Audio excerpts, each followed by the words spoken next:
Let's go. Greetings in Armenian.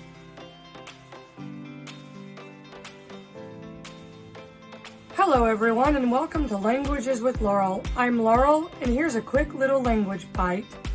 I love Armenian, it's one of my favorite languages. And hello in Armenian is Barev. Barev. That's the informal version of hello, like if you're going to say hi to friends or to a young person. If you need to say hello in a formal setting, it's very simple. Barev, dzez. Dzez is like a formal version of you, and Barev is hello, as you've learned. So Barev, dzez. Formal version of hello. Once again, informal hello is Barev, and formal is Barev, dzez.